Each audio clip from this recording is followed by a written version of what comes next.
پھر مجھے اماں اور بشرا کی بھی خبر لینی ہے، انہیں ہماری طرف سے تسلی ہو جائے گی، اور اس کے بعد میں بآسانی حالات پر قابو پانے کی کوشش کروں گا۔ میرے سمجھانے پر عمیر کے چہرے پر الجھن امیز سوچوں کا جال سا پھیل گیا۔ لوہا گرم دیکھ کر میں نے اس کا کاندھا تھپ تھپایا۔ عمیر، میں جیسا کہہ رہا ہوں ویسا کرو، اس میں ہم سب کی بھلائی ہے۔ یہ کہہ کر میں چیدو کی طرف بڑھا اور اس سے مخاطب ہوا۔ چیدو بہن، عمیر کا خیال رکھنا، اسے باہر بالکل مت نکلنے دینا، اس میں اللہ کے بعد میں اسے تیرے حوالے کر رہا ہوں۔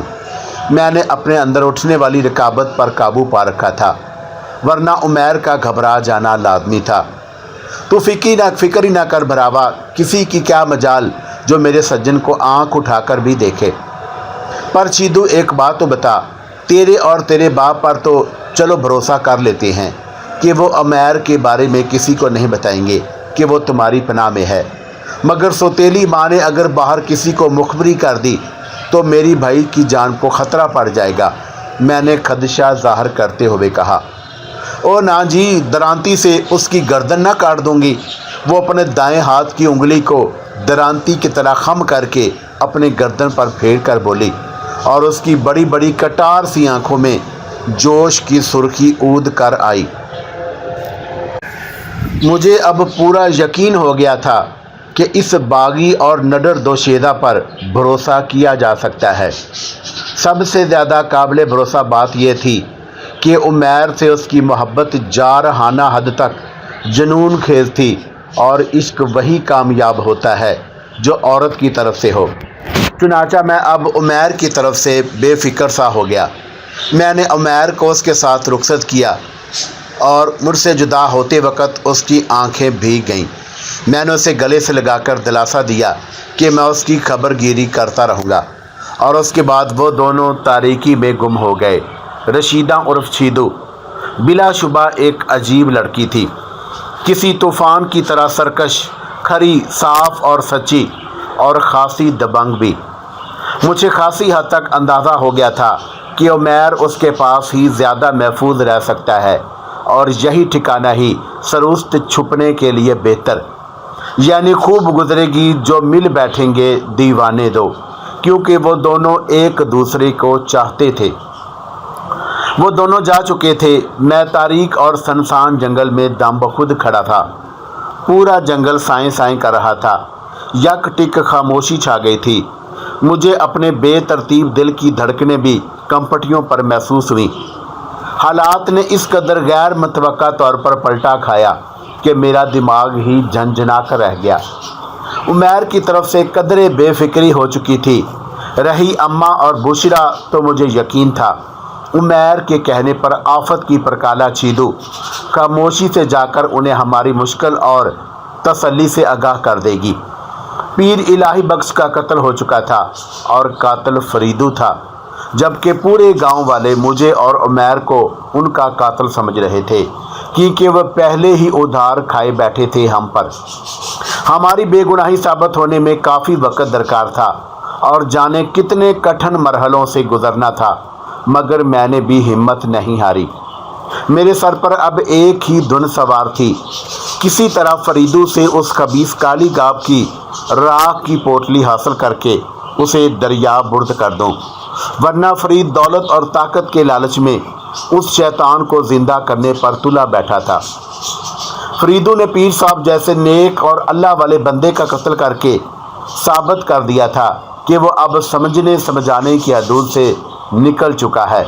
چنانچہ اب میں نے اسے آڑے ہاتھوں نمٹنے کا فیصلہ کر لیا، مگر مشکل یہ تھی کہ میں اس مردود لالچی شخص کے گھر تک کیسے جاتا، کیونکہ وہ قاتل ہو کر بھی گاؤں والوں کے سامنے بے قصور تھا، اور میں بے گناہ ہوتے ہوئے بھی قاتل۔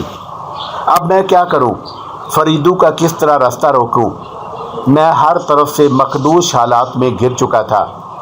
ان پریشان کن خیالات کی تپش سے میرا دماغ جلنے لگا۔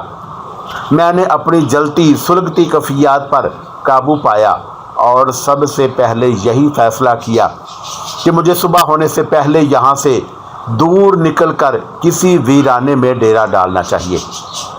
یہ سوچ کر میں آگے جنگل میں بڑھ گیا۔ جنگل زیادہ طویل نہ تھا، چارے طرف ٹیلے ٹبوں کا خشک سلسلہ، آسمان پر چاند اور تارے چمک رہے تھے۔ میں ایک ٹبے کی آڑ لے کر زمین پر بیٹھ گیا۔ سردی زوروں پر تھی، مگر شکر تھا کہ میں نے موسم کی مناسبت سے گرم کپڑے پہنے ہوئے تھے۔ میں نے ہر قیمت پر فریدو کا راستہ کاٹنا تھا، مگر مجھے اس کی کوئی راہ سجائی نہیں دے رہی تھی کہ وہ کب اور کس وقت اپنی ناپاک مہم پر روانہ ہوگا۔ تاہم مجھے اتنی تسلی ضرور تھی کہ وہ کچھ روز بعد ہی نکلے گا، کیونکہ اتنے طویل اور کٹھن سفر کے لیے اسے لمبی چوڑی منصوبہ بندی کرنے کی ضرورت تھی۔ ہو سکتا ہے وہ کسی کو اپنا ہم خیال بنا کر اسے ساتھ لے کر نکلنے کی کوشش کرے۔ صبح ہونے سے پہلے ابھی کافی دیر تھی، میں وہیں سکڑا سمٹا بیٹھا تھا کہ اچانک میرے کانوں سے ایک آواز ٹکرائی۔ میں بری طرح ٹھٹکا۔ غور کرنے پر معلوم ہوا کہ یہ کسی عورت کی گھٹی گھٹی رونے کی آوازیں تھیں۔ وہ اپنی آواز میں کچھ بولے بھی جا رہی تھی۔ میرا دل دھک سے رہ گیا۔ میں نے اپنے لرزتے دل پر قابو پایا اور آواز کی سمت سر اٹھا کر دیکھا تو مجھے اپنے دائیں جانب ایک ٹیلے کے پیچھے سے دو انسانی ہیولے آتے دکھائی دیے۔ چاند تاروں کی مدھم روشنی میں مجھے ایک ہیولا عورت اور دوسرا کسی مرد کا نظر آیا۔ مرد کی گود میں کچھ دبا ہوا تھا، شاید کوئی سویا ہوا بچہ۔ مرد اسے لیے تیز قدموں سے بڑا چلا آ رہا تھا اور عورت مرد کے عقب میں بے حال سی بھاگی چلی آ رہی تھی۔ ساتھ ہی وہ روتے ہوئے منتیں بھی کر رہی تھی۔ میں ایک ٹیلے کی آڑ میں سڑ گیا۔ وہ دونوں آگے پیچھے چلتے ہوئے میرے قریب سے گزرنے لگے۔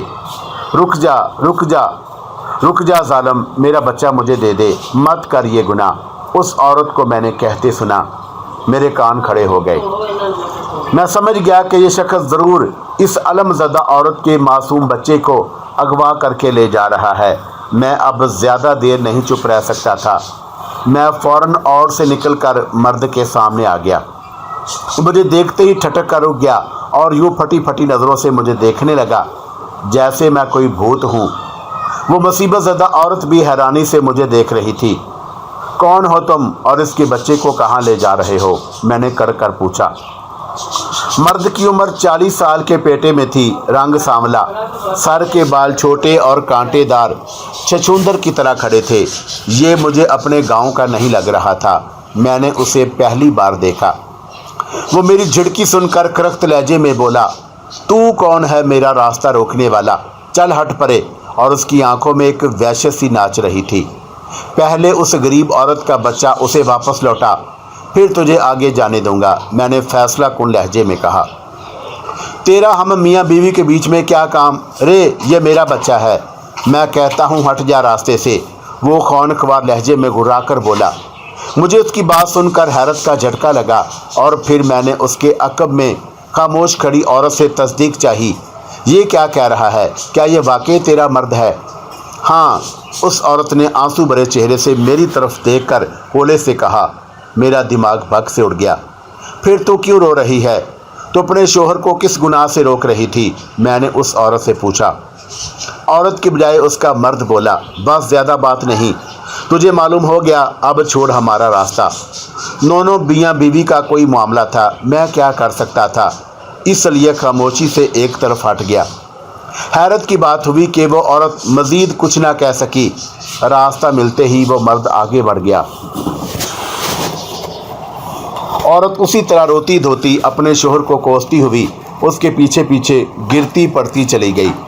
میرا دل بے چین سا ہو گیا۔ میں نے ان دونوں پر اسرار جوڑے کا تعاقب کرنے کی ٹھانی اور ان کے پیچھے روانہ ہو گیا۔ وہ دونوں کافی دور جا کر ٹیلوں کی بھول بلیوں میں گم ہو گئے۔ میں انہیں تلاش کرتا ہی رہ گیا۔ تب میں نے ان پر لعنت بھیجی اور وہیں زمین پر بیٹھ گیا۔ میں خود پریشان تھا، اس لیے ان کی طرف زیادہ توجہ نہ دی۔ مجھے وہاں بیٹھے ابھی تھوڑی ہی دیر گزری تھی کہ ایک آواز میری سماعت سے ٹکرائی۔ میں نے چونک کر آواز پر دھیان لگایا تو اندازہ ہوا یہ کسی لکڑی کے جلنے اور چٹکنے کی آواز ہے۔ ساتھ ہی فضا میں بھی ہلکی ہلکی چراند پھیلنے لگی۔ اب میرا ماتھا ٹھنکا۔